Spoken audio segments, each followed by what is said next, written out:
Hi everyone, are you ready to cook? Today I'm going to teach you how to cook jollof rice, a tasty hybrid of rice and stew, my two favorite food groups. The origins of jollof rice can be traced back to the Wolof people of Senegal, but is now a staple in many West African countries, including Nigeria, Ghana, Sierra Leone, and Liberia. Each country has its own variation of this classic dish, and it's quite the social butterfly in there. You'll find it at nearly every festival or gathering. That's why I chose a vegan recipe that serves 6, so you can share it with family or friends. Although it does make for some killer leftovers, just saying. It can be eaten with a spoon, but cutting out the middleman and going straight in with your hands is okay too. There are a lot of ingredients in this recipe and a decent amount of prep time, but as you'll see, the results are well worth it. This is a nutritious, very filling dish that is bursting with spices and fresh flavor. And hey, added bonus, you'll only have to wash one pot. For this recipe, you only need to have a blender or food processor, a large pot or a Dutch oven, and a mixing spoon or spatula. Pretty simple. And here are the ingredients: 4 medium-sized tomatoes, 1 large onion, 1 red bell pepper, 1 green bell pepper, and 2 Scotch bonnet peppers. All these have to be chopped.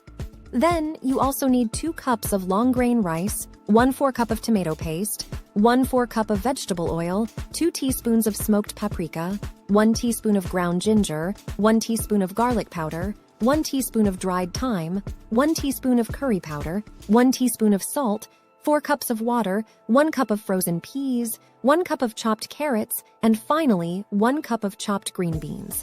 So once you have all that, the first thing you need to do is rinse the rice in cold water until the water runs clear, then drain it and set it aside.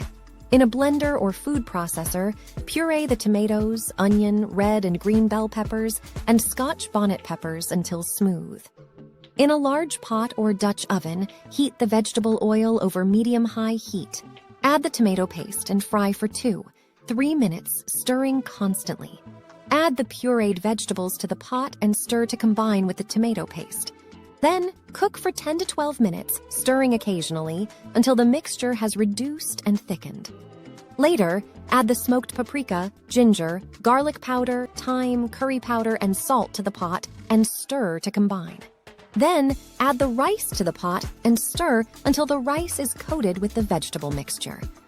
Add the 4 cups of water to the pot, or 3 cups, depending on the desired consistency. Remember to stir well to combine. Once you have that, add the frozen peas, chopped carrots, and green beans to the pot and stir again to combine. You need to cover the pot with a tight-fitting lid and reduce the heat to low. Cook for 20 minutes or until the rice is tender and the liquid has been absorbed. Finally, remove the pot from the heat and let it sit, covered, for 5 minutes. Fluff the rice with a fork and serve hot. That's it.